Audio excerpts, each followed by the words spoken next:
Okay, तो आज हमें क्या करना है बेटा, लेंथेनोइड एंड एक्टिनोइड्स करना है, ठीक है। लेंथेनोइड्स यस एंड एक्टिनोइड्स ये करना है। वैसे तो जो हमारी लास्ट क्लास थी, जो मैंने आपकी नहीं ली थी, तो उसमें मैं लेंथेनोइड्स ही करवाती आपको, बट कोई बात नहीं है, एक्टिनोइड्स इतना बड़ा नहीं है, तो हम उसको आज दोनों को एक ही क्लास में वाइंड अप कर देंगे, और डीएनएफ ब्लॉक मेरी साइड से आपका कंप्लीट हो जाएगा। आपको सिर्फ क्या करना है, अपनी साइड से क्वेश्चन की प्रैक्टिसिंग करनी है और आपको रिवाइज करते रहना है बस, ठीक है। चलो, तो यहाँ पे मैं सबसे पहले बात यस करती हूँ बच्चे। देखो, लेंथेनोइड की पोजीशन क्या होती है आपको पता है, एफ ब्लॉक के एलिमेंट्स है बेसिकली, ठीक है। लेंथेनोइड और एक्टिनोइड्स एफ ब्लॉक के सीरीज में आते हैं, और आपको ये भी पता है इनको इनर ट्रांजिशन सीरीज भी बोलते हैं, ठीक है। आप बच्चे एक बात ध्यान रखना कि लेंथेनम और एक्टिनियम जो होते हैं वो आपके डी ब्लॉक एलिमेंट्स होते हैं। ये मैंने आपको तब भी बताया था जब मैं आपको डी ब्लॉक एलिमेंट्स करा रही थी, याद है सबको। यस जब मैं आपको डी ब्लॉक एलिमेंट्स करा रही यस थी तो मैम मैंने ये कहा था कि जो लेंथेनम और एक्टिनियम है बच्चे, वो डी ब्लॉक एलिमेंट्स है, बट इनकी जो प्रॉपर्टीज होती है लेंथेनम और एक्टिनियम की, वो डी ब्लॉक के एलिमेंट के साथ मैच नहीं होती, मतलब बिल्कुल अलग होती है प्रॉपर्टीज। तो इसलिए क्या किया जाता है, लेंथेनम और एक्टिनियम को अलग से पढ़ा जाता है, और इनकी एक सीरीज बना दी गई जिसको आप इनर ट्रांजिशन सीरीज भी बोलते हो। तो जो लेंथेनम से ल्यूटेटियम है, इसको आप लेंथेनोइड बोलते हो, लेंथेनोइड्स की सीरीज होती है, और लेंथेनम की प्रॉपर्टी इन सबसे बेसिकली इन जैसी ही होती है, तभी इनको इसके साथ ही पढ़ा जाता है। और ऐसे ही एक्टिनियम से लेकर लोरेंशियम, इसको आप बोलते हो एक्टिनोइड्स। तो हमें पहले बच्चे लेंथेनोइड्स कवर करना है, देन हम एक्टिनोइड्स कवर करेंगे, ठीक है। ओके, यहाँ पे आओ बेटा। यहाँ पे आपको ना लेंथेनोइड्स की सीरीज याद करनी पड़ेगी, क्योंकि लेंथेनोइड से जो क्वेश्चन आता है ना बच्चे, वो इलेक्ट्रॉनिक कॉन्फ़िगरेशन से आता है। ध्यान से सुनना, जो लेंथेनोइड से क्वेश्चन आता है वो इलेक्ट्रॉनिक कॉन्फ़िगरेशन से आता है। अब इलेक्ट्रॉनिक कॉन्फ़िगरेशन अगर तुम लोगों को पता होगी तो आप उससे मैग्नेटिक मूवमेंट भी निकाल सकते हो, ये भी बता सकते हो कि कौन सा कंपाउंड कलर है या कलरलेस है ना। तो ये सब आपको तभी आएगा जब यस मैम इलेक्ट्रॉनिक कॉन्फ़िगरेशन लिखोगे। अब इलेक्ट्रॉनिक कॉन्फ़िगरेशन लिखने के लिए तुम्हें ये पता होनी चाहिए। तो देखो, अगर आपको कोई और निमोनिक से याद है तो आप प्लीज उसे फॉलो कीजिए, अदरवाइज आप मेरी वाली फॉलो कर सकते हैं। तो मैं आपको बता देती हूँ एक बार। तो देखो इधर, ट्रिक तो नहीं है, ये निमोनिक ही है। तो देखो एक बार, ला चिक्की परी ने प्रेम सम्मान से यूं घड़ी तुम्हें दी है, और तुम ये भी लौटा रही हो। आई रिपीट, ला चिक्की परी ने प्रेम सम्मान से यूं घड़ी तुम्हें दी है, और तुम ये भी लौटा रही हो। तो ये तो तुम्हारी हो गई निमोनिक। अब इसको यूज कैसे करना है, लिखना कैसे है, देखो। लेंथेनोइड और एक्टिनोइड्स में ना बेटा, अगर आपको नाम याद नहीं है, जैसे डी ब्लॉक में तो तुम्हें याद थे स्कैंडियम टिटेनियम, उसमें तो याद होने भी चाहिए थे, बट अगर आपको यस लेंथेनोइड और एक्टिनोइड में नाम याद नहीं होता तो चलेगा। इवन मुझे भी एक्टिनोइड के नाम याद नहीं है। हाँ बोलो। इवन मेरे मैम को, बस सिंबल्स याद कर सकते हाँ बिल्कुल सिंबल ही, इवन मेरे को भी देखो अब तक एक्टिनोइड्स के नाम याद नहीं है, मेरे को जरूरत ही नहीं है, ठीक है, क्योंकि ऐसे भी काम हमारा चल जाएगा, ठीक है, चलेगा नहीं दौड़ेगा। तो आपको ओके सिंबल पता होने चाहिए। तो देखो बच्चे, लेंथेनम La, चिक्की यानी सीरियम, परी यानी Pr, प्रेसोडाइनियम, एनी मतलब नियोडाइमियम, प्रेम से Pm प्रोमोथियम, सम्मान से समेरियम, यू यानी यूरोपियम, घड़ी यानी, एक मिनट, घड़ी एक घड़ी यानी कि गैडोलिनियम। मैम तुम्हें, अभी तक आपने इतना ही पढ़ाया है हाँ बच्चे, साइस्टा बस अभी स्टार्ट ही किया बेटा, ओके ठीक मैम है। तुम्हें यानी कि टर्बियम, बस इसमें ध्यान रखना, बच्चे ना कंफ्यूज हो जाते हैं, तुम्हें को वो टीएम लिख देते हैं, ठीक है। तो बस इसमें, इसलिए मैंने यहाँ पे हाईलाइट भी किया हुआ है, तो ध्यान रखना। डीवाई मतलब डिस्प्रोसियम, है मतलब एचओ होल्मियम, ईआर से अर्बियम, टीएम से थूलियम, वाईबी से यटर्बियम, लुटा रही हो मतलब लुटेटियम, कुछ बच्चे लुटेशियम भी बोलते हैं, तो आपकी मर्जी, आप कैसे भी आप बोल सकते हो, ठीक है। ओके, तो आई थिंक ये वाला लर्न हो जाएगा, ठीक है। अभी तो थोड़ा सा हो सकता है यस मैम कि आप, हो सकता है कि पहले भी लर्न कर लिया हो, क्योंकि एग्जाम भी आने वाले हैं तो सबको लर्न होगा, नहीं होगा तो कर लेना, हो जाएगा, एक दो बार करोगे तो। उसके बाद देखो बच्चे, जनरल इलेक्ट्रॉनिक कॉन्फ़िगरेशन क्या होती है लेंथेनोइड्स की, देखो। एलएन क्या होता है, एलएन रिप्रेजेंट करता है पूरी लेंथेनोइड की सीरीज को। तो एलएन और एलए में डिफरेंस है। एलए तो बेसिकली तुम्हारा एलिमेंट है लेंथेनम, लेकिन जो एलएन है वो पूरी लेंथेनोइड सीरीज को रिप्रेजेंट कर रहा है, ठीक है, तो ध्यान रखना। उसके बाद बच्चे, जनरल इलेक्ट्रॉनिक कॉन्फ़िगरेशन क्या होती है लेंथेनोइड्स की, 4f 1 to 14, 5d, में 0 या 1, या तो एक भी इलेक्ट्रॉन नहीं होगा, होगा तो एक होगा, राइट। 6s में कितने होंगे, 2 इलेक्ट्रॉन होंगे। तो ये होती है तुम्हारी जनरल इलेक्ट्रॉनिक कॉन्फ़िगरेशन, ठीक है। चलो अभी हम सीखते हैं कि इसको याद कैसे करना है, क्योंकि यहीं से क्वेश्चन आएगा, चाहे आपके बोर्ड्स में हो चाहे कॉम्पिटिटिव एग्जाम हो। यहाँ पे देखो बेटा इन्होंने क्या लिखा हुआ है, ये वाली एक्सेप्शन है, लेकिन आपको ना ऐसे याद नहीं रखना एक्सेप्शन है, जितनी एक्सेप्शन करोगे ना उतना भूलते जाओगे। तो हम क्या करेंगे, थोड़ा समझने की कोशिश करते हैं चीजों को, ठीक है। अच्छा चलो इधर देखो बेटा, यहाँ पे आपके नेम लिखे हुए हैं। आपको Yes, पहले तो एक चीज ये ध्यान रखनी है, 57 से 71 तक होंगे आपके लेंथेनोइड्स। उसके बाद देखो नाम लिखे हुए हैं, ठीक है। मैं फिर एक बार रीड कर देती हूँ। Lanthanum, cerium, praseodymium, neodymium, promethium, samarium, europium, gadolinium, terbium, dysprosium, holmium, erbium, thulium, ytterbium और ल्यूटेशियम, ठीक है। चलो अभी ना हम क्या करते हैं, इनकी इलेक्ट्रॉनिक कॉन्फ़िगरेशन सीखते हैं। तो देखो बच्चे, लेंथेनम क्या होता है, 57, ठीक है। तो जिनोन वाली नोबल गैस होगी उसमें, क्योंकि जिनोन का बच्चा कितना होता है, 54 एटॉमिक नंबर होता है, ठीक है। उसके बाद 4f 5d 6s ऐसे लिख लेना, 4f 5d 6s ऐसे लिख लेना। अब आपको पता है मैम ने कहा है कि 6s में तो 2 इलेक्ट्रॉन आएंगे, तो उसको आप पहले ही फिल करके रख लेना, है ना। मैं तरीका बता रही हूँ कैसे ध्यान रखना है। तो 54 और 2 कितना हो गया बच्चे, 56 हो गया। एक इलेक्ट्रॉन और आएगा, वो कहाँ आएगा, डी में आएगा। क्यों आएगा, क्योंकि मैंने अभी बोला कि जो, एक सेकेंड, मैंने ना एल ए लिखना था, एल एन लिख दिया मैंने, सॉरी। तो एल ए मैंने कहा लेंथेनम जो है तो डी ब्लॉक का, अगर डी ब्लॉक का है तो डी डी वाले में ही आएगा, हाँ या ना बताओ। yes, सीरियम क्या होता है बच्चे, 58 होता है। बच्चे जल्दी आया करो ना, गंदी बात, तुम इतनी लेट क्यों आते हो, ऐसे मत किया करो। सीरियम में क्या होगा, 54, फिर दोबारा लिखो 4f 5d और 6s। मुझे चैट बॉक्स में बताते रहना कि मैम क्लियर हो रहा है, क्योंकि आज हमें थोड़ा एक दूसरे के साथ ज्यादा टाइम तक बैठना है, क्योंकि आज हमें एफ लोग कंप्लीट करना है। तो इसीलिए जितना क्लास को बेसिकली इंटरेक्टिव बनाओगे उतना तुम्हें मजा आएगा, वरना तुम भी बोर मैं भी बोर, तो हो लिया काम, ठीक है। हाँ ठीक है, ओके। तो यहाँ पे भी क्या करोगे बच्चे, 6s में 2 इलेक्ट्रॉन फिल कर दो, ठीक है। तो अभी देखो ना 54 और 2 कितने हो गए, 56 हो गए, यानी कि 2 इलेक्ट्रॉन और आएंगे।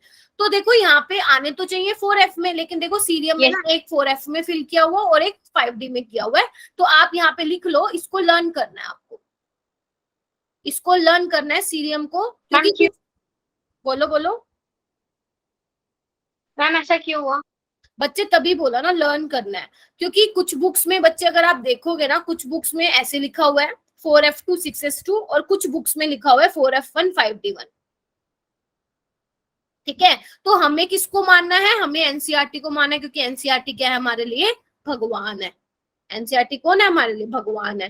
तो हमें क्या उसको ही मानना है, इसलिए मैंने ऑलरेडी पहले लिख दिया लर्न। जहां पे भी मैं लर्न लिख लू ना, समझ रहा है ना, वो मैम ने बोल दिया लर्न करना है, मतलब उसका रट्टा ही मारना है, you have no other option, ठीक है। Okay, उसके बाद आओ बच्चे प्रेसोडायमियम पे आओ। इसमें क्या है, देखो अब आगे बिल्कुल सिंपल है, 4f3 4f4, फिर प्रोमोथियम में 4f5, समेरियम में 4f6, देन यूरोपियम में 4f7। रुक जाओ, गैडोलिनियम में देखो बच्चे क्या हुआ, 4f7 5d1 6s2। ऐसे क्यों आई ये कॉन्फ़िगरेशन, कैन एनीवन एक्सप्लेन, ऐसी क्यों आई गैडोलिनियम की कॉन्फ़िगरेशन।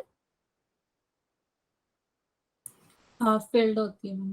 हाफ फील्ड है, क्योंकि अगर आप बच्चे यहाँ पे 8 कर देते तो वो हाफ फील्ड स्टेबल नहीं हो पाता। तो इसलिए क्या किया, 60 में एक इलेक्ट्रॉन को क्या करवा दिया, एक्साइट करवा दिया। रीजन वही है, 4f7 क्या होता है बच्चे, हाफ फील्ड होता है, ठीक है।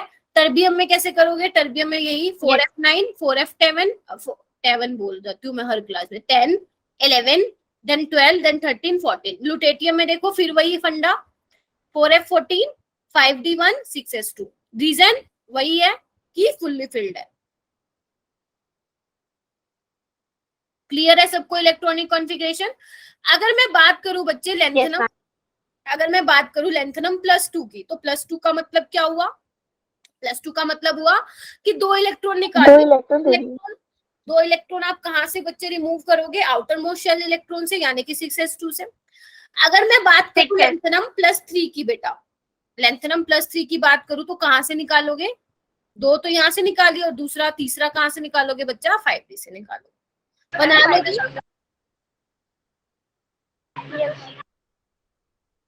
Yes ma'am. ओके उसके बाद है बच्चे atomic and ionic size. Atomic and ionic size या आप बोल सकते हो एटॉमिक एंड आयनिक रेडियाई। तो आपको अगर ये बच्चे ग्राफ दिखाई दे रहा है तो यहाँ पे आप ये देख सकते हैं, मैंने यहाँ पे बात की है +3 वाले ऑक्सीडेशन स्टेट की। जो मैंने वेरिएशन शो किया है बच्चे लैंथेनम से लुटेशियम तक की, वो +3 वाले हैं। अभी मैं आपको बताऊंगी कि +3 जो होती है मोस्ट कॉमन ऑक्सीडेशन स्टेट होती है और मोस्ट स्टेबल होती है आपकी किसकी, लैंथेनॉइड्स की, और एक्टिनॉइड्स की भी होती है। तो बच्चे अगर आप देख पा रहे हैं, मैंने आपको एक चीज बताई थी कि जब आप लेफ्ट टू राइट जाते हो, ध्यान से सुनना सारे बच्चे, जब आप लेफ्ट टू राइट जाते हो तो आपका साइज क्या होता है, डिक्रीज होता है, बताया था। Yes ma'am. रीजन क्या बताया था मैंने, increase in nuclear charge increase होता है। मैं इसको दोबारा एक्सप्लेन नहीं करती हूँ because I have already explain, ठीक है, इफेक्टिव न्यूक्लियर चार्ज।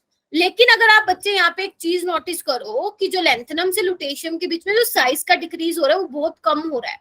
मतलब कम होने का मतलब क्या है, ऑलमोस्ट ना सबकी सिमिलर सी रेडियाई है, तभी देखो कितना कैसे उमर के डिक्रीज हो रहा है, देख पा रहे हो सारे। Yes ma'am. अगर बेसिकली एकदम से रैपिड डिक्रीज होता तो वो ऐसे दिखाते, लेकिन देखो ये कैसे जा रहा है ग्राफ। तो ये रीजन क्या है इसका बच्चे, इसका रीजन क्या है आप सबको पता है, बताओ। Shielding effect. हाँ फील्डिंग इफेक्ट, किसकी वजह से, लिखो, due to electron repulsion. Due to poor shielding effect of 4f और इलेक्ट्रॉन, क्योंकि इलेक्ट्रॉन बच्चे कहाँ फील हो रहे हैं कंटिन्यूसली, 1 2 3 4 f ऑर्बिटल, और आपको पता है f वाले का सबसे पुअर शील्डिंग इफेक्ट होता है। और अगर f वाले का सबसे पुअर शील्डिंग इफेक्ट है बच्चे तो क्या होगा, वो आउटर मोस्ट जो आपके वैलेंशियल इलेक्ट्रॉन है और जो आपके न्यूक्लियस है उनके बीच में फोर्स ऑफ अट्रैक्शन बहुत ज्यादा होगी, जिसकी वजह से साइज आपका ज्यादा डिक्रीज होगा। और इसी फिनोमेना को क्या बोलते हैं बच्चे, लैंथेनॉइड कॉन्ट्रैक्शन बोलते हैं, जिसको आप पढ़ते हो। कॉन्ट्रैक्शन का मतलब क्या होता है, डिक्रीज होना, इसी को आप क्या बोलते हो बच्चे, लैंथेनॉइड कॉन्ट्रैक्शन बोलते हो। एफ ब्लॉक में जो डिक्रीज हो रहा है साइज, उसका रीजन क्या है बच्चे, लैंथेनॉइड कॉन्ट्रैक्शन। और ये वाला क्वेश्चन तो एग्जामिनर का फेवरेट होता है, चाहे आप अपने बोर्ड्स का एग्जाम दे रहे हो, चाहे आप अपने कॉम्पिटिटिव एग्जाम में अपीयर हो रहे हो, ये तो फेवरेट रहता है एग्जामिनर का क्वेश्चन, यहाँ से वो क्वेश्चन दे देता है, ठीक है। चलो उसके बाद हमें बच्चे पढ़ना है जो कि मोस्ट इंपॉर्टेंट है, लैंथेनॉइड्स की कैरेक्टरिस्टिक्स। जैसे जैसे मैं आपको बोल रही हूँ वैसे वैसे सुनते जाना, ठीक है। चलो पहला पॉइंट है बेटा, जितने भी लैंथेनॉइड्स हैं वो सिल्वरी व्हाइट होते हैं, ध्यान से सुनना। अगर आप लैंथेनॉइड्स को देखोगे तो वो सिल्वरी व्हाइट कलर होता है, उनका सिल्वरी अपीयरेंस कलर होता है, और ये सॉफ्ट होते हैं, ध्यान रखना ये सॉफ्ट होते हैं। अगर हम बेसिकली ना लैंथेनॉइड की जो प्रॉपर्टीज होती है ना बेटा, एल्कली एल्कलाइन अर्थ मेटल से थोड़ी सिमिलर सी होती है। अगर आपको याद हो डी ब्लॉक में मैंने कहा था कि एल्कली मेटल्स भी सॉफ्ट होते हैं, रीजन क्या बोला था कि उनके पास सिर्फ एक ही अनपेयर्ड इलेक्ट्रॉन है, तो बॉन्डिंग इतनी ज्यादा मेटेलिक बॉन्डिंग स्ट्रॉन्ग नहीं होती है, बताया स्ट्रॉन्ग नहीं होती। Yes ma'am. और मैंने ये भी बोला था ट्रांजिशन मेटल के केस में जो आपके बेसिकली ट्रांजिशन मेटल्स होते हैं दे आर हार्ड, रीजन क्या बताया था, क्योंकि due to more number of electrons है, हाँ, because they have more number of unpaired electron, ठीक है, जिसकी वजह से क्या करते थे वो स्ट्रॉन्ग मेटेलिक बॉन्ड बनाते थे। जबकि बच्चों लैंथेनॉइड्स में ऐसा सीन नहीं है। जब मैं आपको लैंथेनॉइड्स का बताऊंगी तो मैं आप मतलब आप खुद देखोगे कि लैंथेनॉइड जो है +3 ऑक्सीडेशन स्टेट शो करता है, या प्लस इसके अलावा +2 और +4 करता है, उससे ज्यादा नहीं करता। तो बच्चे जो लैंथेनॉइड्स होते हैं वो सॉफ्ट मेटल होते हैं, लेकिन हाँ समैरियम जो है एक्सेप्शन है यहाँ पे। देखो यहाँ पे यहीं से क्वेश्चन आएगा। अब वो ये थोड़ी ना देंगे कि लैंथेनॉइड्स बताओ सिल्वरी व्हाइट होते हैं, इतना इजी थोड़ी ना पूछेगा एग्जामिनर क्वेश्चन, वो तो कहाँ पे आएगा, वो डायरेक्ट आएगा एक्सेप्शन पे। तो समैरियम जो बच्चे हार्ड होता है, रीजन क्या है, क्योंकि बाकी के लैंथेनॉइड के कंपैरिजन में समैरियम के पास जो अनपेयर्ड इलेक्ट्रॉन होते हैं वो ज्यादा होते हैं। दूसरी चीज बच्चे दे रैपिडली टार्निश इन एयर, मतलब जब आप इसको एयर की प्रेजेंस में रखोगे लैंथेनॉइड्स को, तो जो इनका सिल्वरी व्हाइट अपीयरेंस है, जो सिल्वरी व्हाइट कलर है, वो क्या हो जाता है, डिस्ट्रॉय हो जाता है, इसी को बोला गया टार्निश। थर्ड पॉइंट क्या आता है, अब क्योंकि हिबा बच्चे चैप्टर तो एफ लोग चल रहा है बेटा, कहाँ थे तुम इतने दिन तक। ऐसी लैंथेनॉइड्स की क्या कैरेक्टरिस्टिक है बच्चे, high melting and boiling point होता है, टिपिकली मेटेलिक स्ट्रक्चर होता है, और they are good conductor of heat and electricity, जो हम उसमें करते थे। एल्कली मेटल्स में, याद है अगर ना, वो हार्ड नहीं है तो उसकी मेल्टिंग पॉइंट और बॉइलिंग पॉइंट कम नहीं ड्यू हो टू सकती? आयनिक नेचर। यहाँ पे लिख लो, मैं वैसे आगे लिखवाऊंगी आपको बेटा, इधर लिख लो। lanthanolids are predominantly ionic in nature, ठीक है। आयनिक होने की वजह से इनका जो मेल्टिंग पॉइंट और बॉइलिंग पॉइंट होता है वो ज्यादा होता है। आयनिक क्यों होते हैं? क्योंकि ये ऑक्सीडेशन स्टेट सिर्फ +3 की दिखाते हैं, और मैंने आपको डी ब्लॉक में बताया था जितनी कम ऑक्सीडेशन स्टेट उतना आयनिक बॉन्ड जो है बनता है, और जैसे जैसे ऑक्सीडेशन स्टेट इंक्रीज होती है वैसे वैसे कोवेलेंट कैरेक्टर आ जाता है। याद है? याद है या भूल गए? Yes, ma'am. हाँ, याद Yes, करो। ma'am. उसके बाद बच्चे क्या है, यहाँ पे देखो, most of the trivalent metal ion are coloured in solid as well as in aqueous solution. क्या लिखा हुआ है? ध्यान से देखो, ट्राइवेलेंट मतलब +3 वाले जो है वो सॉलिड स्टेट में भी कलर्ड होते हैं और एक्वस सॉल्यूशन में भी। और मैंने आपको डी ब्लॉक में ऑलरेडी डिस्कस कर दिया था कि कलर क्यों आता है, ड्यू टू अनपेयर्ड इलेक्ट्रॉन, है ना। डी ब्लॉक में बच्चे कौन सी ट्रांजिशन हो रही थी? डी ट्रांजिशन हो रही थी, तो इसमें कौन सी होगी? एफ ट्रांजिशन होगी। FF. क्लियर है बच्चा? चलो आगे फिर ये एक पॉइंट दोबारा बता दो, ये वाला पॉइंट। बच्चे जैसे देखो ना, आपको मैंने क्या बोला था, डी ब्लॉक में कौन सी ट्रांजिशन होती है? डी ट्रांजिशन होती है ना। मैंने कहा था अगर आप चाहते हो कि आपका जो कंपाउंड है वो कलर है, तो आपको किस प्रॉपर्टी पे एक्सप्लेन करते थे कि अनपेयर्ड इलेक्ट्रॉन होना चाहिए, तभी एनर्जी Unpaired एब्जॉर्ब electron. करके वो एक्साइटेड स्टेट में जाएगा, समझ रहे हो। और जब वो वापिस आएगा तो बेसिकली रेडिएशन एमिट करेगा विजिबल रीजन में, तभी आपको कलर शो करता है। तो जैसे उसमें डी ट्रांजिशन होती थी बच्चे, ऐसे इसमें क्या होती है? एफ ट्रांजिशन होती है। ठीक है जी? Ma'am okay, Yes, ma'am. ठीक है। चलो आगे देखो, आगे पॉइंट क्या लिखा हुआ है? It is found. फाउंड का मतलब क्या हुआ? एक्सपेरिमेंटली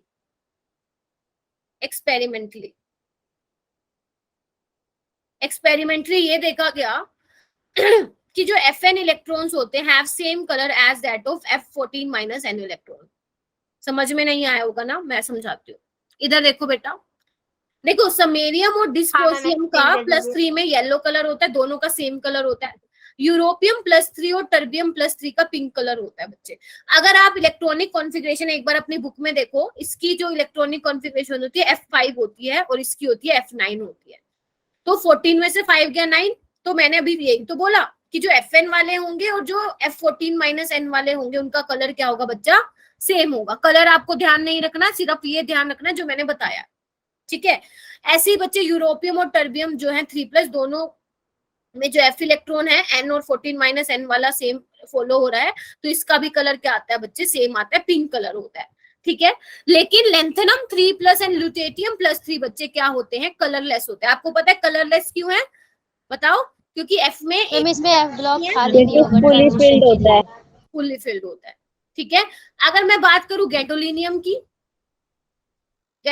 की अगर मैं बात करूं तो वो क्या होगा? कलर्ड होगा या कलरलेस होगा? बताओ। कलर्ड होगा मैम। Colored, ma'am. नहीं, कलरलेस होता है। सुनो मैम क्यों? क्योंकि हाफ फिल्ड होता है। हाँ, fully filled. ये ध्यान से सुनना इस वाले रीजन को बच्चे। जो गैडोलिनियम होता है ना वो 4f7 होता है, यानी कि F बेसिकली हाफ फिल्ड है, और जब वो हाफ फिल्ड है तो उसको मिल गई है स्टेबिलिटी। तो F वाले और वो जो F4f है जिसमें 7 इलेक्ट्रॉन है, वो एनर्जी को एब्जॉर्ब भी नहीं करना चाहेगा। वो पहली स्टेबल है, वो क्यों जाएगा ट्रांजिशन करके? वो अपनी एनर्जी का लॉस क्यों करवाएगा? एक बात बताओ, जब कोई इलेक्ट्रॉन एक्साइटेड स्टेट में जाता है तो उसकी कुछ ना कुछ एनर्जी तो लॉस हो रही है ना, हाँ या ना?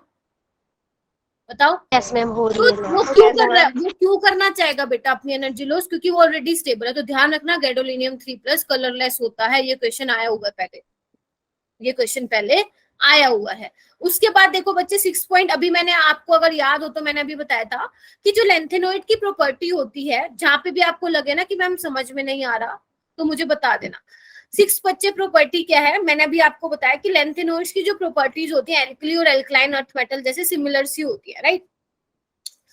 तो यहाँ पे देखो क्या लिखा हुआ है, it is found to be first ionisation energy of lanthanide are around 600 kilojoule per mole and the second ionization energy about 1200 kilojoule per mole which is similar to calcium.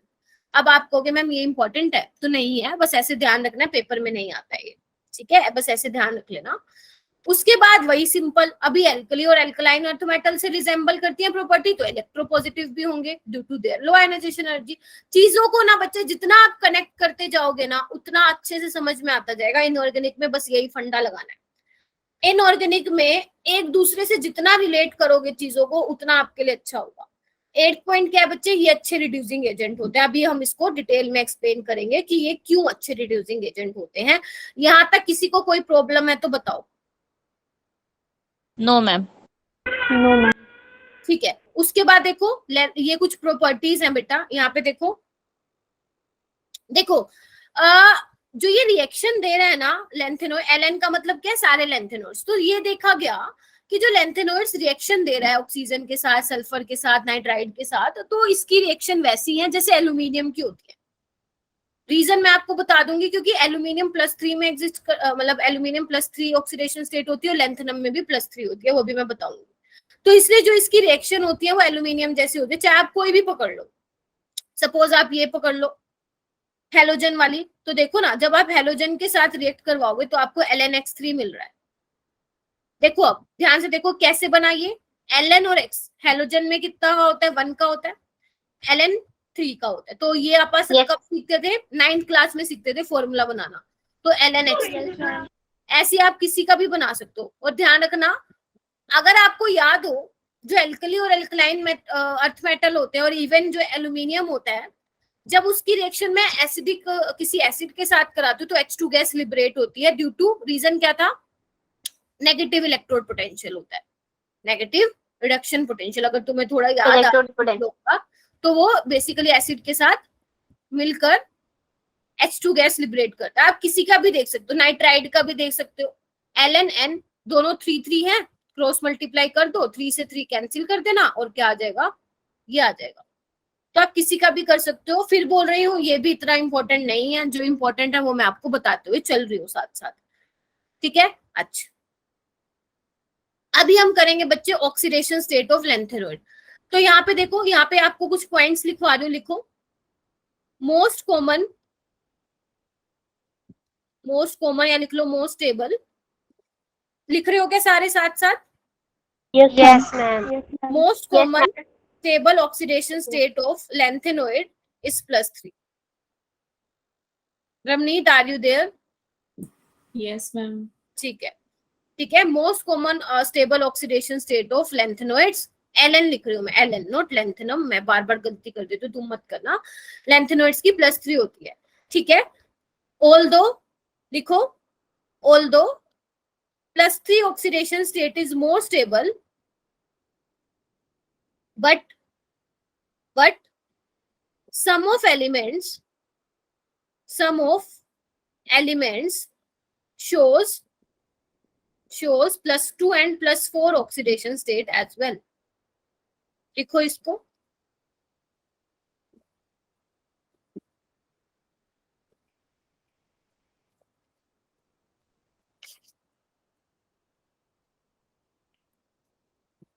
लिख लिया? लिख लिया मैम। चलो ओके, यहाँ पे आओ। जैसे इधर देखो, आपका कौन है, यूरोपियम +2। अगर आप इसकी इलेक्ट्रॉनिक कॉन्फ़िगरेशन देखेंगे तो बच्चे 4f7 होती है। यटरबियम की देखोगे, एक सेकेंड, यटरबियम +2 की देखोगे तो देखोगे 4f14 होती है। तो ये +2 क्यों दिखा रहे हैं बच्चे, क्योंकि ये हाफ फिल्ड है, ठीक है। और ये क्या है बच्चा, फुल्ली फिल्ड है, तभी दिखा रहे हैं, हाँ या ना? Yes ma'am. यस ऐसे मैम। आपका सीरियम +4, ये होता है F0, 4f0। और ऐसे आपका होता है बच्चे टर्बियम +4, वो होता है 4f7।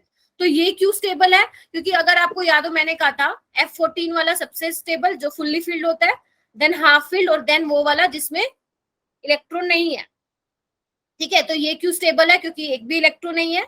ये क्यों स्टेबल है बच्चे, क्योंकि इसमें बताओ, क्योंकि हाफ फील्ड है। अच्छा चलो, अभी एक बात बताओ, क्या मैं ये बोल सकती हूँ कि जो आपके यूरोपियम और यटरबियम 2+ हैं वो अच्छे रिड्यूसिंग एजेंट है, गुड रिड्यूसिंग एजेंट, हाँ या ना? Yes ma'am. क्यों? रिड्यूसिंग एजेंट क्या होता है बच्चा? जो दूसरों को रिड्यूस करे और खुद को ऑक्सीडाइज करे। तो बिल्कुल ही अपने आप को ऑक्सीडाइज कर सकते हैं। क्यों? क्योंकि मोस्ट कॉमन और स्टेबल ऑक्सीडेशन स्टेट क्या है लैंथेनोइड की बच्चा? +3 है। +3 ऐसे ही सीरियम और टर्बियम क्या मैं बोल सकती हूँ अच्छे ऑक्सीडाइजिंग एजेंट है? Yes ma'am. तो बिल्कुल, क्योंकि दूसरों को ऑक्सीडाइज करेंगे, क्योंकि रिड्यूस हो। तो अगर इनको इलेक्ट्रॉन गेन करके ये +3 में अगर ये जाना चाहते तो डेफिनेटली जाएंगे, because most common oxidation state of lanthanoid is +3। ठीक है, और यही रीजन है बच्चे जो सीरियम +4 है अच्छा ऑक्सीडाइजिंग एजेंट होता है, इसको हम बेसिकली एनालिटिकल केमिस्ट्री में एज अ एनालिटिकल एजेंट भी यूज करते हैं। ये आपके एनसीईआरटी का एक लाइन दे रखा है, आज एक बच्चा भी पूछ रहा था मुझसे। ठीक है, और आपको ध्यान भी रखना है क्योंकि ये कॉम्पिटिटिव एग्जाम में पूछा गया है। तो सीरियम, वैसे मैं अभी आगे भी बताऊंगी, जो सीरियम +4 होता है बच्चे वो अच्छा ऑक्सीडाइजिंग एजेंट होता है, तो इनको वॉल्यूमेट्रिक एनालिसिस में यूज किया जाता है। जैसे आप करते हो ना पर मैग्नेट को करते हो, वैसे सीरियम सल्फेट को भी किया जाता है। ठीक है, इसको एनालिटिकल एजेंट बोला गया है। कौन सा एजेंट बोला गया है? एनालिटिकल एजेंट, क्योंकि ये एनालिटिकल केमिस्ट्री में यूज होता है। आपको नहीं जानना एनालिटिकल केमिस्ट्री क्या है, हमें नहीं जानना है, बस आप ये ध्यान रखना एनालिटिकल एजेंट होता है। ठीक है, उसके बाद बच्चे यहाँ पे आओ। अभी मैं आपको स्टार्टिंग से बताती आ रही हूँ कि लैंथेनोइड्स में या तो +3 दिखाएगा जो कि दिखाते हैं, उसके अलावा +2 या +4। इसके अलावा क्या आपने कोई और ऑक्सीडेशन स्टेट देखी लैंथेनोइड्स की? नहीं देखी है। तो इसका रीजन हमें जानना है बच्चा ऐसा क्यों है। तो ये बहुत बहुत इंपॉर्टेंट है, ध्यान से सुनना। Lanthanoids does not show variable oxidation state. Reason क्या है बच्चा?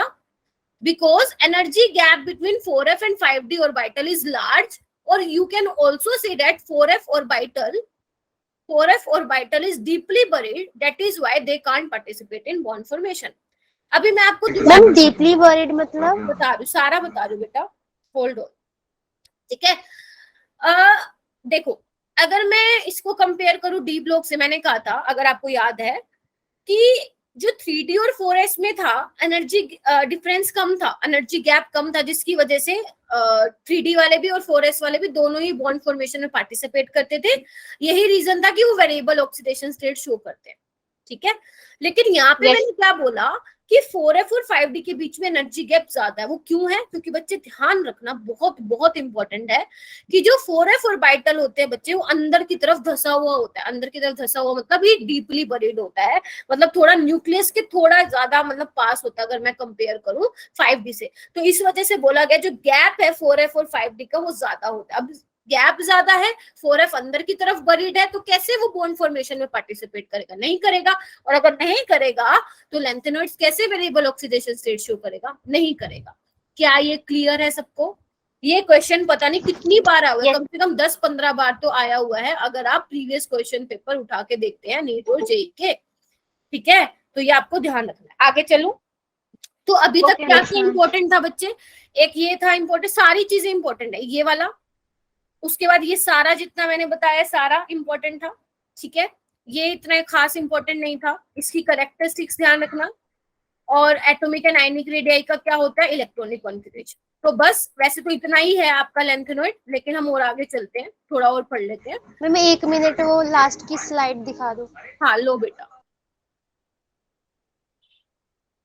अच्छा, आपको मेरा फेस विजिबल है क्या? Yes, ma'am. Yes ma'am. Ma'am दिख रहा है, बस बीच बीच में नहीं दिखता। अच्छा,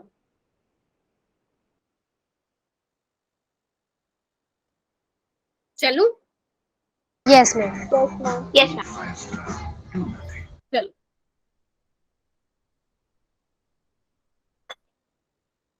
अभी देखो कंसिक्वेंसेस ऑफ लैंथेनोइड कंडक्शन, मतलब अभी हमने तो ये तो हमने मजे से बोल दिया कि जो आयनिक और एटॉमिक रेडियाई है वो ज्यादा डिक्रीज नहीं होगी ड्यू टू लैंथेनोइड कंडक्शन। लेकिन इसकी वजह से हुआ क्या, क्या क्या कंसिक्वेंसेस देखने पड़े बच्चे?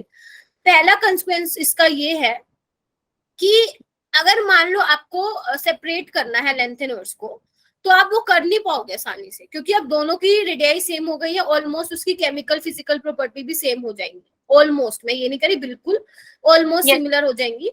तो बच्चे उसमें क्या होगा, डिफिकल्टी होगी। फिर आप कहोगे मैम कोई भी ऐसा मेथड नहीं है जिससे हम सेपरेट कर सकते, बिल्कुल है।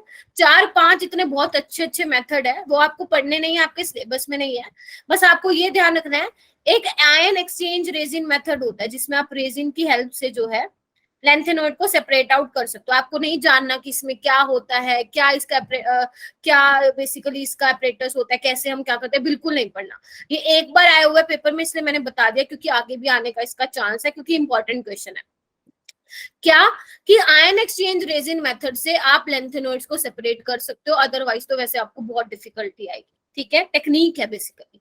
सेकंड बच्चे, लेंथेनॉइड कॉन्ट्रैक्शन की वजह से और क्या हुआ, जो 4D और 5D सीरीज के मेंबर थे उनकी रेडियाई सिमिलर हो गई। एक्सचेंज की बात क्या लिखा है कहाँ पे बेटा, exchange resin, RESIN।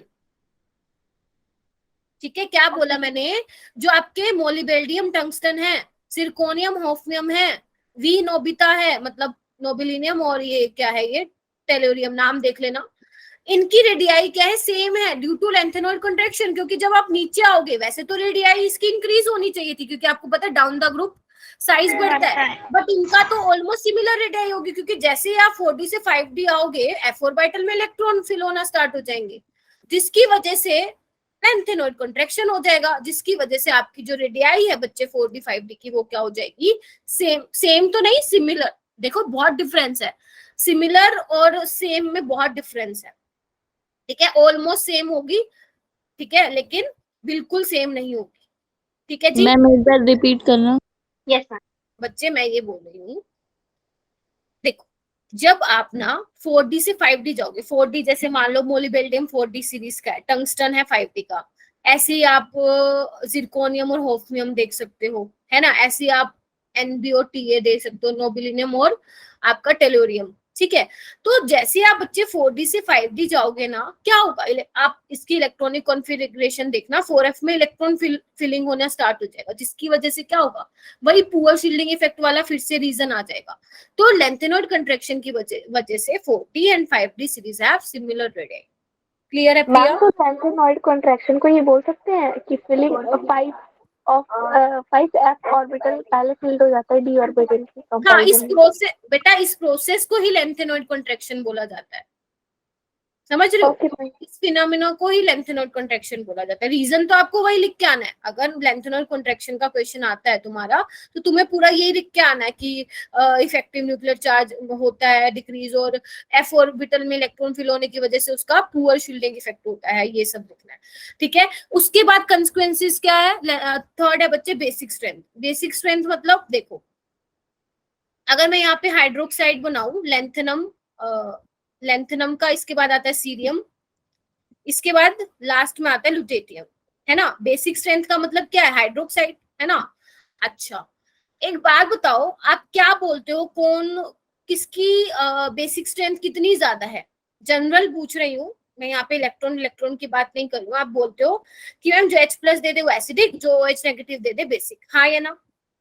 Yes ma'am. अच्छा, तो बेसिकली क्या होता है, इधर देखो, आपको पता है, ध्यान से सुनना, हाइड्रोक्साइड का जो साइज होता है बच्चे, वो छोटा होता है, हाइड्रोक्साइड छोटू सा होता है। और आपको पता है लेंथेनम से अगर मैं लुटेशियम की तरफ जाऊंगी तो साइज डिक्रीज होगा, यानी कि लेंथेनम का as compare to lutetium size बड़ा होगा, हाँ या ना? बड़ा होगा। Yes ma'am. यस मैम, बड़ा होगा। तो छोटा और बड़ा, बॉन्ड वीक या स्ट्रॉन्ग?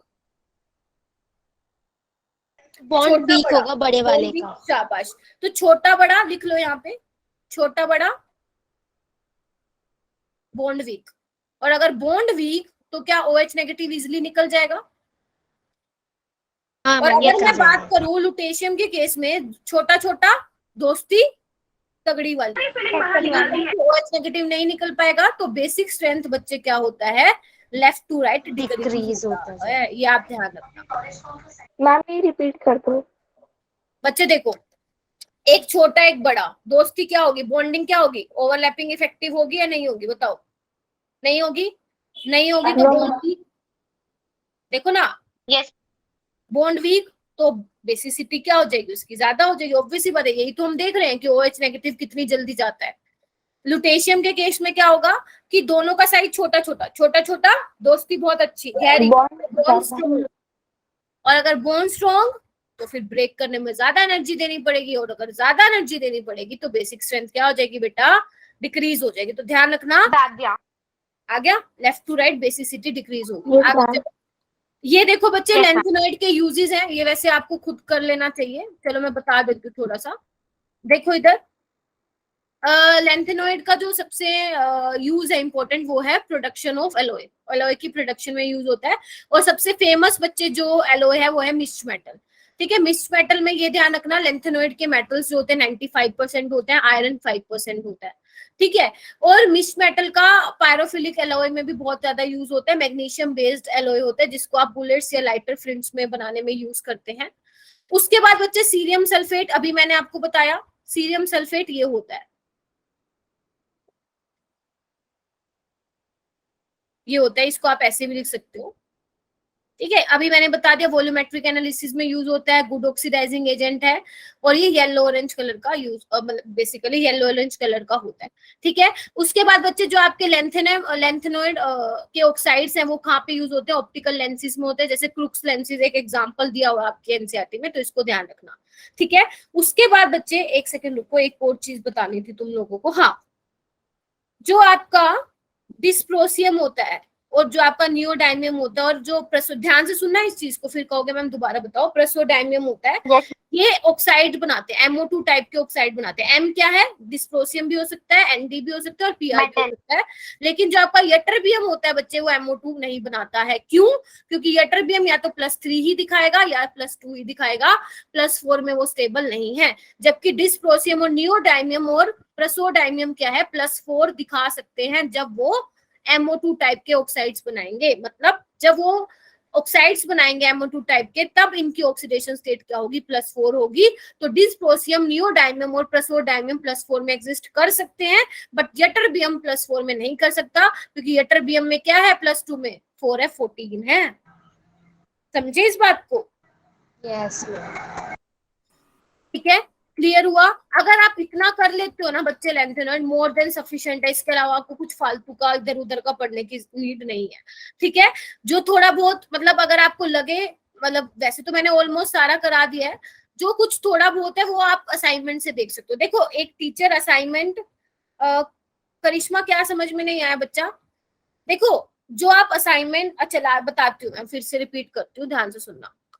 देखो असाइनमेंट ना टीचर आपको तभी देता है कि आपको कुछ नए नए क्वेश्चन देखने को मिलते हैं असाइनमेंट में, तो आपको इससे ये पता चलता है कि ऐसे ऐसे क्वेश्चन भी आ सकते हैं पेपर में। समझ रहे हो? तो इसलिए बोला जाता है कि असाइनमेंट सोल्व करो और उसी के बाद टेस्ट में अपीयर करो। अगर आपने बच्चे असाइनमेंट सोल्व किया है ना, प्रॉपर तरीके से, ईमानदारी से, ऑनेस्टी से किया है ना, तो डेफिनेटली आप खुद एनालाइज करना, आप स्कोर बहुत अच्छा कर पाओगे, आप स्कोर बहुत अच्छा कर पाओगे टेस्ट में।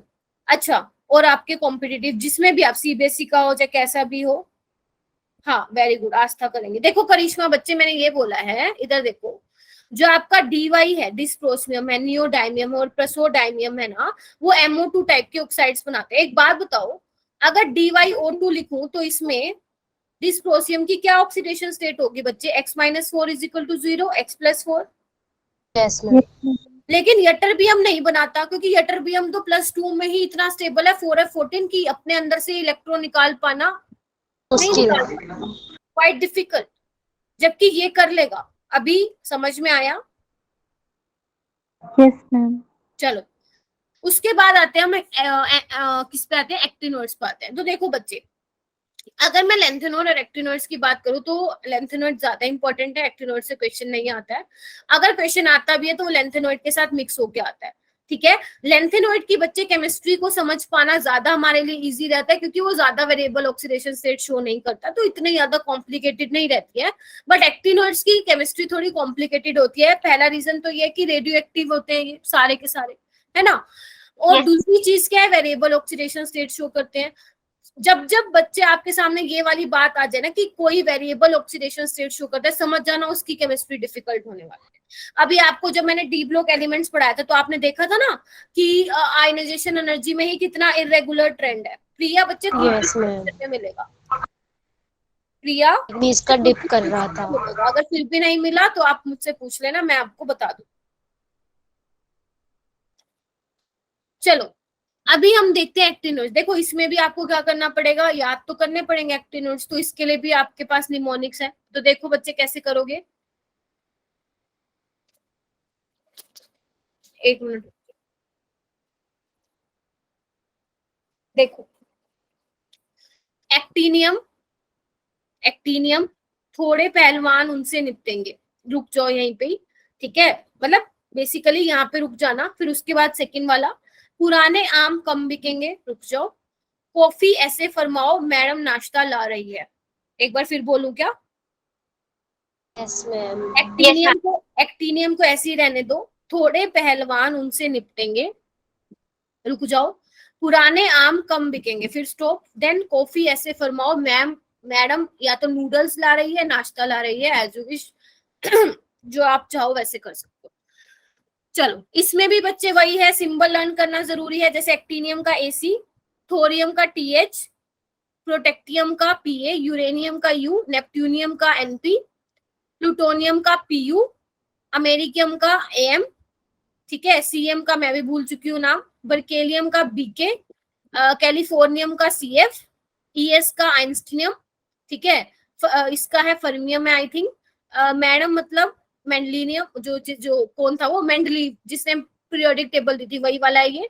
नोबिलियम, तो जितने भी है ना इसके या तो कंट्री के नाम पे या इनके साइंटिस्ट के नाम पे है। जैसे देखो यहाँ पे देखो, actinium, thorium, protactinium, uranium, neptunium, plutonium, यहाँ पे देख लो, curium, berkelium, californium, einsteinium, fermium, mendelevium, nobelium, lawrencium, ठीक है। याद होते तो ठीक है, वरना छोड़ देना, कोई दिक्कत नहीं है, बट हाँ सिंबल पता होना चाहिए, वहां से क्वेश्चन आया। और क्या ध्यान रखना है, 89 से 103 तक रहते हैं, और 57 टू वो कितना रहता था, 57 टू 72, 71 मैम, 71। ठीक है 71 रहता था, और ये कितना रहता है 89 से 103, ठीक है। जनरल इलेक्ट्रॉनिक कॉन्फ़िगरेशन बच्चे क्या है इसकी, जनरल इलेक्ट्रॉनिक कॉन्फ़िगरेशन देखो क्या लिखा हुआ है यहाँ पे, ये रहती है इसकी जनरल इलेक्ट्रॉनिक कॉन्फ़िगरेशन। वहां पे क्या था 4f 5d 6f, बेटा देखो थोड़ा सा ही रह गया, एक्टिनोइड रह गया, लीव मत करना, ठीक है। बस 20 मिनट्स की और बात है, फिर मैं आपको छोड़ दूंगी, ठीक है। क्योंकि अगर मैंने इसको खींच दिया ना आगे, तो फिर वो खींचता ही चला जाएगा। इससे बेटर है कि हम आज इसको वाइंड अप करें, ताकि जब आप मुझसे नेक्स्ट टाइम मिलो तो हम केमिकल काइनेटिक्स स्टार्ट करें, ठीक है। तो देखो इसमें भी, उसमें क्या था 4f 5d 6s था, इसमें क्या है 5f 6d 7s है। इसमें भी सेम फंडा है, 7s में 2 इलेक्ट्रॉन है, 6d में या तो 0 इलेक्ट्रॉन होंगे या आएगा ही नहीं, आएगा तो 1 आएगा, ठीक है। 5f में वही फंडा है, 1 to 14 है। चलो हम इसको थोड़ा सा देख लेते हैं कैसे ध्यान रखना है, वैसे इसकी इंपॉर्टेंट नहीं है, क्या इंपॉर्टेंट नहीं है, इलेक्ट्रॉनिक कॉन्फ़िगरेशन, ठीक है। देख लेते हैं फिर भी। देखो इधर बेटा, एक्टिनियम क्या है 89 है ना। तो यहाँ पे देखो रेडोन 86, 5f को एज इट इज रखो, 60 को रखो, 7s2 को रखो। मैंने कहा था एक्टिनियम किसका एलिमेंट है, डी ब्लॉक का। क्या ये समझ में आई? Yes ma'am, D block. अच्छा, सी थोरियम में लिख लो, एक्सेप्शन है, थोरियम वाला अलग ही चलता है, जैसे उसमें सीरियम का अलग फंडा था ना, इसमें भी वैसा है। इसमें क्या होता है बच्चे, रेडोन 86, 5f 60, 7s, इसमें आना तो चाहिए f में, लेकिन इसमें चला जाता है बच्चे d में। तो ये आपको लर्न करना पड़ेगा, ये एक्सेप्शन है, जैसे सीरियम था वैसे इसमें भी है, ठीक है। ओके, उसके बाद क्या करना है, उसके बाद सिंपल है, ध्यान से देखो। प्रोटेक्टियम में 5f2 61, फिर 5f3 61, नेपट्यूनियम में 5f4 61, और फिर रुक जाओ, ध्यान से सुनना। एक्टिनियम से नेपट्यूनियम में तो 6d में इलेक्ट्रॉन फिल होते हैं, लेकिन जैसे आप प्लूटोनियम पे आते हो तो एकदम से वैसे ऐसे, मतलब एकदम से डिक्रीज हो गया। तो मतलब कैसे समझोगे इसको, याद करने का तरीका बता रही हूँ। एक्टिनियम और नेपट्यूनियम तो डी वाला होगा, लेकिन जैसे ही प्लूटोनियम पे आओगे, एक बार देखो ऐसे एकदम से ठीक है, वहां पे क्या हुआ, डी वाला खाली। तो देखो आप प्लूटोनियम में क्या है, इधर देखो डी वाला नहीं है ना। फिर देखो अमेरिकम में F7, और क्यूरियम में वही सेम फंडा, 4f7, कॉपर नहीं है क्यूरियम है, 4f7, अरे क्या लिख रहे हो, I am so sorry, 5f7 61 7s2। क्यों आया, वही रीजन बताओ बेटा, half stable, half field stable. आवाज आ रही है क्या? ऊपर से तो नहीं जा रहा किसी के? 5f9 फिर 10 11 12 13 14 और लोरेंशियम में भी क्या होगा बच्चा? 4f14 5f fully filled stable 5f14 61 7s2। ठीक है, फिर बोल रही हूँ अगर इसकी इलेक्ट्रॉनिक कॉन्फ़िगरेशन याद नहीं होती है तो यू कैन लीव, छोड़ सकते हो उसको, बट कर लेना, है ना, करने में कोई बुराई नहीं और इतना भी मुश्किल नहीं है कि नहीं हो पाएगा, एक दो बार लिखोगे ना तो हो जाए। यस मैम हो जाएगा ठीक है, चलूं आगे बेटा। यस मैम चलो अभी क्या है इसमें देखो, अभी हमने देखा था रिलेट करो एलेंथेनोइड और एक्टिनोइड को कंपेयर करो। हमने क्या बोला था? लेंथेनोइड जो है does not show variable oxidation state, है ना। यहाँ पे क्या बोल रहे हैं? Actinoid show variable oxidation state. क्यों? क्योंकि अब देखो 5f67 में एनर्जी गैप कम होता है, क्योंकि 5f ऑर्बिटल डीपली बरीड ना होकर मोर एक्सपेंड होता है टुवर्ड्स एनवायरनमेंट, क्योंकि पहले 4f आता है बच्चे, फिर 5f आता है। तो ये बोला गया कि जो 5f ऑर्बिटल है वो ज्यादा एक्सपेंड है टुवर्ड्स एनवायरनमेंट, इस वजह से 5f के भी इलेक्ट्रॉन बॉन्ड फॉर्मेशन में पार्टिसिपेट करते हैं। That is why actinoid show variable oxidation state. क्या ये चीज क्लियर हुई? एक बार और रिपीट कर दो। सुमन देखो बेटा, 5f67s के बीच में कह रहे हैं एनर्जी गैप ज्यादा नहीं है, मतलब बेसिकली कम है। तो अगर कम है तो क्या मतलब हुआ इसका? कि जो 5f ऑर्बिटल है वो ज्यादा एक्सपेंड है टुवर्ड्स एनवायरनमेंट, अंदर की तरफ नहीं है। तो अगर बाहर की तरफ है तो 5f के भी और 6d के भी इलेक्ट्रॉन जो है बॉन्ड फॉर्मेशन में पार्टिसिपेट करेंगे, और करेंगे तो फिर वेरिएबल ऑक्सीडेशन स्टेट भी शो करेंगे। Now it's clear? Yes ma'am. चलो अभी हमने ये तो देख लिया कि वेरिएबल ऑक्सीडेशन स्टेट शो करेंगे। याद कैसे करोगे इसको? क्योंकि पेपर में तो आता है। तो आपको ध्यान रखना है बच्चे, मोस्ट कॉमन ऑक्सीडेशन स्टेट तो +3 रहेगा, लेकिन यहाँ पे देखो याद करने का तरीका बता रही हूँ मैं। 3 के बाद क्या होता है बच्चे? एक्टिनियम का ध्यान रखोगे। 3 के बाद 4, 4 के बाद बच्चा 5, फिर 6, फिर 7। यहाँ पे आप 7 ही लिखोगे, 8 नहीं लिखोगे। आपको क्या करना है? बस एक्टिनियम, थोरियम, पहलवान, उनसे निपटेंगे पुराने। एक बार मैं रुको, फिर से लिखते हैं इसको। एक्टिनियम, थोड़े, पहलवान, उनसे निपटेंगे पुराने। बस यहाँ तक आपको ध्यान रखना है, यहीं से आया हुआ पेपर में।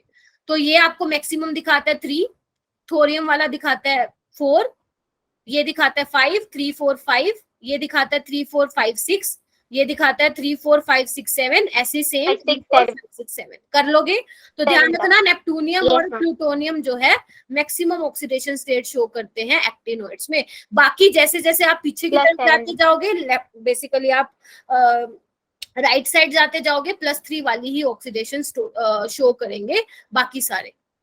ठीक है बच्चा, चलो आगे। Yes ma'am.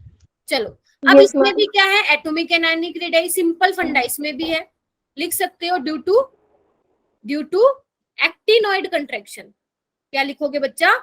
Due to actinoid contraction, जो साइज है वो डिक्रीज हो रहा है फ्रॉम एक्टिनियम टू लोरेंशियम। ठीक है, वही बोलोगे कि F का शील्डिंग इफेक्ट बहुत ज्यादा पुअर है, जिसकी वजह से फोर्स ऑफ अट्रैक्शन है न्यूक्लियस और वैलेंस शेल इलेक्ट्रॉन के बीच में वो ज्यादा है, और जिसकी वजह से कॉन्ट्रैक्शन हो रही है, साइज डिक्रीज हो रहा है, और इसी कॉन्ट्रैक्शन को हमने क्या नाम दे दिया? Actinoid contraction. तो लेंथेनोइड में लेंथेनोइड कॉन्ट्रैक्शन होती है, एक्टिनोइड में एक्टिनोइड कॉन्ट्रैक्शन होती है। बट आपको ये ध्यान रखना है कि एक्टिनोइड कॉन्ट्रैक्शन जो होती है बच्चे वो ज्यादा होती है लेंथेनोइड से। रीजन आपके सामने है, क्योंकि F का जो होता है बच्चे, ड्यू टू लिखो बच्चा, due to poor shielding effect of F और Y, shielding effect of 5f electron. समझ रहे हो? क्या बोला मैंने कि 5f का बच्चे 4f से भी ज्यादा शील्डिंग इफेक्ट बहुत खराब होता है, क्योंकि 4f तो अंदर की तरफ होता है, डीपली बरीड होता है, तो कुछ हद तक शील्ड कर पाता है, जबकि 5f को थोड़ा बाहर की तरफ एक्सपेंड करता है, वो इतना अच्छा शील्ड नहीं कर पाता, है ना। तो ध्यान रखना एक्टिनोइड कॉन्ट्रैक्शन ज्यादा होती है लेंथेनोइड से। ये उसमें तो नहीं पूछ सकते, वेरी शॉर्ट में पूछ सकते हैं, जो आपके एमसीक्यू आएगा, या हो सकता है सर्शन रीजन में पूछा जाए, और कॉम्पिटिटिव एग्जाम में तो आता ही आता है। ठीक है, तो आप इसको थोड़ा माइंड में रखना। उसके बाद जनरल कैरेक्टरिस्टिक्स वही सेम फंडा है, सिल्वरी अपीयरेंस होता है, मोस्ट कॉमन ऑक्सीडेशन स्टेट +3 होती है, एक्टिनोइड आयंस भी कलर्ड होते हैं, रीजन वही ड्यू टू एफएफ ट्रांजिशन। फिर यहाँ पे बता रखा है एक्टिनियम +3 कलरलेस होता है और ये बाकी कलर्ड होते हैं। और क्यूरियम जो होता है बच्चे 5f7 होता है, अनपेयर्ड इलेक्ट्रॉन 7 है लेकिन हाफ फील्ड है तो कलरलेस होता है। समझ में आया? इसमें से कुछ पूछना है तो पूछो। Yes. अभी तक जितना करवाया है बताओ, एक बार चैट बॉक्स में बता दो जितना करवाया समझ में आ गया, ताकि मैं फिर आगे करवाऊं तुम्हें। एक बार बता दो मुझे फटाफट से, ज्यादा मुश्किल नहीं है। अगर लेंथेनोइड और एक्टिनोइड को कंपेयर करके चलोगे तो कुछ भी मुश्किल नहीं है, ठीक है? बाकी सब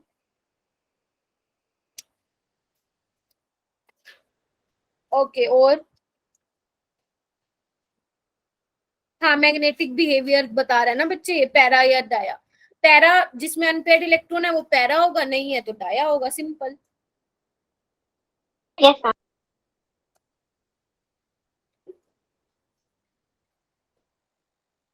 ओके, नेक्स्ट है आयनाइजेशन एनर्जी। तो एक्टिनोइड्स की आयनाइजेशन एनर्जी कम होती है, रीजन आप दे सकते हो, आपको पता ही है। जब आप डाउन द ग्रुप जाते हो तो क्या होता है बताओ? नंबर ऑफ शेल्स बढ़ती है ना, जो इंटरेक्शन होती है और वैलेंस शेल के बीच वो कम होता है, वही तो बोल रखा है। Actinoids has lower ionization energy than lanthanide because 5f is less penetrating than 4f. समझ में आया? 5f less penetrating होता है, मतलब 5f ज्यादा environment की towards expand होता है, जिसकी वजह से वहां से इलेक्ट्रॉन निकाल पाना comparatively easy रहता है 4f ऑर्बिटल के कंपैरिजन में। क्लियर है?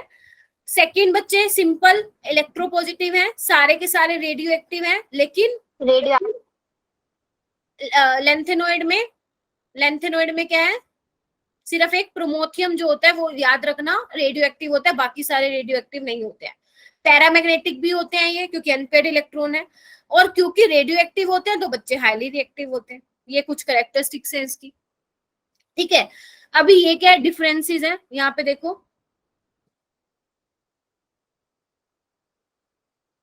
एक सेकेंड इधर देखो।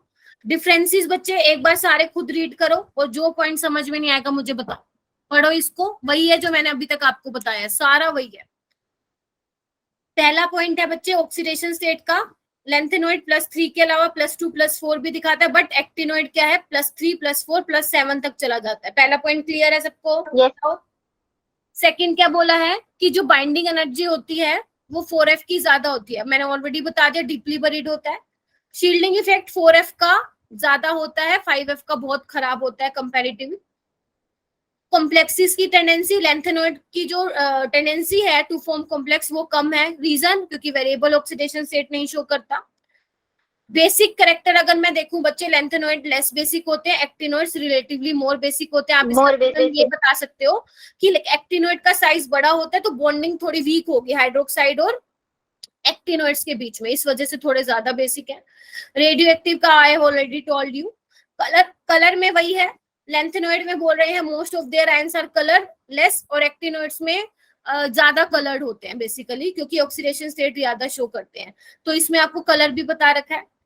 दूसरा बच्चे पैरामैग्नेटिक कैरेक्टर की मैं बात करूं तो एक्टिनोइड्स में पैरामैग्नेटिक बिहेवियर को एक्सप्लेन कर पाना थोड़ा मुश्किल होता है। रीजन एक्चुअल में क्या होता है बच्चे, जो आप ये वाला फॉर्मूला लगाते हैं ना, जो मैंने आपको क्लास में सिखाया था डी ब्लॉक में, एक्चुअल में ये नहीं लगता है, मतलब लगना है इन द सेंस जब आप इससे निकालोगे मैग्नेटिक मूवमेंट तो एक्चुअल और एक्सपेरिमेंटल वैल्यू में थोड़ा ना, सॉरी कैलकुलेटेड और एक्सपेरिमेंटल वैल्यू में थोड़ा डिफरेंस आता है, ठीक है? जिसकी वजह से वो ये बोल रहे हैं कि पैरामैग्नेटिक मैग्नेटिक प्रॉपर्टीज को थोड़ा एक्सप्लेन कर पाना डिफिकल्ट हो जाता है in case of actinoids. Last point बच्चे इन्होंने बोला है कि लेंथेनोइड ऑक्सो आयंस नहीं बनाते जबकि ऑक्सो आयंस बनाते हैं, रीजन वही सेम, क्योंकि वेरिएबल ऑक्सीडेशन स्टेट शो करते हैं, इस वजह से अलग आयंस, क्योंकि जब आप इनकी ऑक्सीडेशन स्टेट निकालोगे ना तो आप देखोगे +5 और +6 शो कर रहे हैं, ये यूरेनियम नेप्टूनियम ये +5 +6 शो कर रहे हैं जब ये ऑक्सो आयंस बना रहे हैं, जबकि हमें पता है लेंथेनोइड +6 और +5 नहीं बनाते हैं, वो तो +3 में ही ज्यादा स्टेबल होते हैं और +2 +4 दिखाते हैं, उसके अलावा +2 और +4 नहीं दिखाते। अभी तक कोई डाउट है तो बोलो। No, ma'am. Clear ma'am. यहाँ पे देखो क्या है, एप्लीकेशन है, ये आप खुद कर लेना, ठीक है? ये आप खुद कर लेना। ठीक है, यहाँ पे मैंने लिख दिया है, ये इंपॉर्टेंट है, ये कर लेना। ठीक है, यहाँ पे ये वाली इंपॉर्टेंट है, AGBR कहाँ यूज होता है, फोटोग्राफिक इंडस्ट्री में होता है। ठीक है, आयरन हैबर प्रोसेस में कैटलिस्ट की तरह यूज होता है। वेनेडियम H2SO4 की मैन्युफैक्चरिंग में यूज होता है। ठीक है, MnO2 टाइटेनियम पिगमेंट में होता है। तो ये कॉइनेज मेटल है, कॉपर सिल्वर गोल्ड, ये मैंने आप पे छोड़ दिया, यहाँ पे लिखा हुआ है, या तो इसमें से पढ़ लेना वरना NCERT से पढ़ लेना। ठीक है, कहीं से भी पढ़ लेना। ठीक है, उसके अलावा बच्चे F ब्लॉक इतना ही था, आप खुद देख रहे होगे कितना इजी था, है ना। अगर आप सारी चीजों को कोरिलेट करके पढ़ोगे तो आराम से समझ में आएगा। चलो, F ब्लॉक खत्म। वैसे तो आपका D और F ब्लॉक ऑलमोस्ट खत्म ही हो चुका है, लेकिन अगर आपको याद हो तो मैंने आपको ये कहा था D ब्लॉक एलिमेंट्स की, जब मैं केमिकल प्रॉपर्टीज करा रही थी तो बेटा मैंने आपको ये कहा था कि कुछ केमिकल प्रॉपर्टीज रह गई हैं जो मैं आपको बाद में कराऊंगी, याद है? Yes ma'am. अच्छा ठीक है, तो इधर देखो बच्चे, ध्यान से देखना, कुछ नहीं करना, बस देखते रहो। अगर आप KMnO4 की रिएक्शन कराते हो सल्फ्यूरिक एसिड के साथ तो आपको एक ग्रीन ऑयली कंपाउंड मिलता है जिसका नाम क्या है, Mn2O7। ये इंपॉर्टेंट क्वेश्चन है, ये आया हुआ है कि ग्रीन ऑयली कंपाउंड का नाम क्या होता है, तो आप ध्यान रखेंगे Mn2O7 होता है। ये बाय प्रोडक्ट है, इसको ध्यान रखोगे तो ठीक है, नहीं रखोगे तो भी ठीक है। दूसरा बच्चे आता है, जब आप पर मैग्नेट की रिएक्शन कराते हो न्यूट्रल मीडियम में, एल्कलाइन मीडियम में H2 के साथ, तो क्या बनता है बच्चे, सल्फर डाइऑक्साइड से सल्फेट बनता है, और जो MnO4 का डीप पर्पल कलर है वो क्या हो जाता है, डीकलराइज हो जाता है। किस लिए होता है, ये SO2 ये काम करता है, और ये भी बहुत इंपॉर्टेंट क्वेश्चन है। ठीक है, उसके बाद बच्चे जब आप पोटेशियम डाइक्रोमेट की रिएक्शन कराते हो एसिडिक मीडियम में और सल्फर डाइऑक्साइड के साथ कराते हो तो बच्चे आपको क्या मिलता है, क्रोमियम सल्फेट मिलता है जो कि ग्रीन कलर का होता है। और इसकी एक एप्लीकेशन सबसे अच्छी ये भी है, अपनी कंट्री में तो नहीं लेकिन बाहर की कंट्रीज में, अगर मान लो आपको ये पता लगाना है कि किसी पर्सन ने अल्कोहल इनहेल किया है या नहीं किया है, तो इस क्या होता है, एक सॉल्यूशन होता है पोटेशियम डाइक्रोमेट का जो कि रेड ऑरेंज कलर होता है। ठीक है, अगर पर्सन ड्रंक है, अगर वो पर्सन ड्रंक है तो उसको बोला जाता है कि आप उस सॉल्यूशन में ब्लो करो। जैसे ही वो ब्लो करता है ना तो सॉल्यूशन का कलर क्या हो जाता है, चेंज हो जाता है, ग्रीन कलर का हो जाता है। तो अगर उसने ड्रिंक कर रही होती है तो वो सॉल्यूशन जो है रेड ऑरेंज से ग्रीन हो जाता है। अगर वो as it is red orange रहता है तो इट मींस उसने ड्रिंक नहीं की हुई है। तो ये एक एप्लीकेशन है पोटेशियम डाइक्रोमेट की। ठीक है, उसके बाद इंडिया में यूज क्यों नहीं करते? मतलब करते भी होंगे अलग अलग सिटी में, अब मुझे नहीं पता है, लेकिन वहां बाहर की कंट्रीज में ये चलता रहता है। ठीक है, तो इंडिया में भी हो सकता है करते होंगे, बड़ी बड़ी करते हैं। अपने यहाँ नहीं करते हैं, दिल्ली में आई थिंक नहीं करते हैं। ठीक है, आप लोग कर सकते हो। Yes ma'am. पोटेशियम डाइक्रोमेट अगर एसिडिक कंडीशन में लेते हो बच्चे, H2O के साथ रिएक्ट करते हो तो आपको ये वाला कॉम्प्लेक्स मिलता है, और ये डीप ब्लू कलर का कॉम्प्लेक्स होता है, आपको ध्यान रखना है। और जो इसका स्ट्रक्चर होता है बच्चे वो ये होता है बटरफ्लाई जैसा। ठीक है, और जो क्रोमियम की ऑक्सीडेशन स्टेट होती है बच्चे इसमें +6 होती है, ना कि +10। आप लोग ऐसे निकाल के आ जाते हो, बस कांटा लग जाएगा, कांटा लग जाएगा, क्योंकि क्या होती है इस तरह का स्ट्रक्चर होता है। अब आप निकाल लो ऑक्सीडेशन स्टेट। ठीक है, -2 पर ऑक्सो लिंकेज में -1 -1 +6। ठीक है, दूसरा है पोटेशियम पर मैग्नेट की जब एसिडिक कंडीशन में H2O2 के साथ कराओगे तो बच्चे क्या होगा, ये तो देखो ये तो मैंने आपको क्लास में ही बता दिया था, याद है ना, 135 बना, मैंने ट्रिक Yes, बताई ma'am. थी। तो वो तो सेम है, वो तो सेम फंडा है, बस आपको ध्यान रखना है H2O2 से क्या बना है, O2 गैस रिलीज हुई है और water as a by product निकला है, बस। ठीक है, अच्छा ये मैंने ऑलरेडी आई थिंक आपको बता दिया था ना कि सोडियम डाइक्रोमेट ज्यादा सोल्यूबल होता है और प्राइमरी सेकेंडरी स्टैंडर्ड सॉल्यूशन, ये मैंने ऑलरेडी एक्सप्लेन कर दिया था। और ये भी मैंने अभी बता दिया कि which solution is used by police to test that person is drunk. Clear है सबको? बताओ एक बार मुझे। Yes, yes ma'am. मैम। ठीक है, कोई डाउट है तो बच्चे पूछ लो, क्योंकि हम फिर नहीं मिलेंगे अभी, मतलब मिलेंगे लेकिन अभी नहीं मिलेंगे, आपके एग्जाम्स के बाद मिलूंगी और एक बार कल मिलूंगी। ठीक है, एक बार कल मिलूंगी और एक बार तुम्हारे एग्जाम से पहले मिलूंगी 20 और 21 को, देन फिर हम 4 के बाद मिलेंगे। ठीक है, तो मेरी तरफ से बच्चे D और F लोग फाइनली खत्म हो गया है। ठीक है, और आप लोग प्लीज इसको प्रिपेयर कर लेना विद क्वेश्चंस। आपके मैं रिजल्ट एनालाइज कर रही हूँ, कुछ बच्चों का स्कोर अच्छा है, कुछ बच्चों ज्यादा बच्चों का खराब स्कोर है, तो प्लीज इम्प्रूव करो। इम्प्रूव नहीं करोगे तो तुम्हें ही प्रॉब्लम होगी आगे।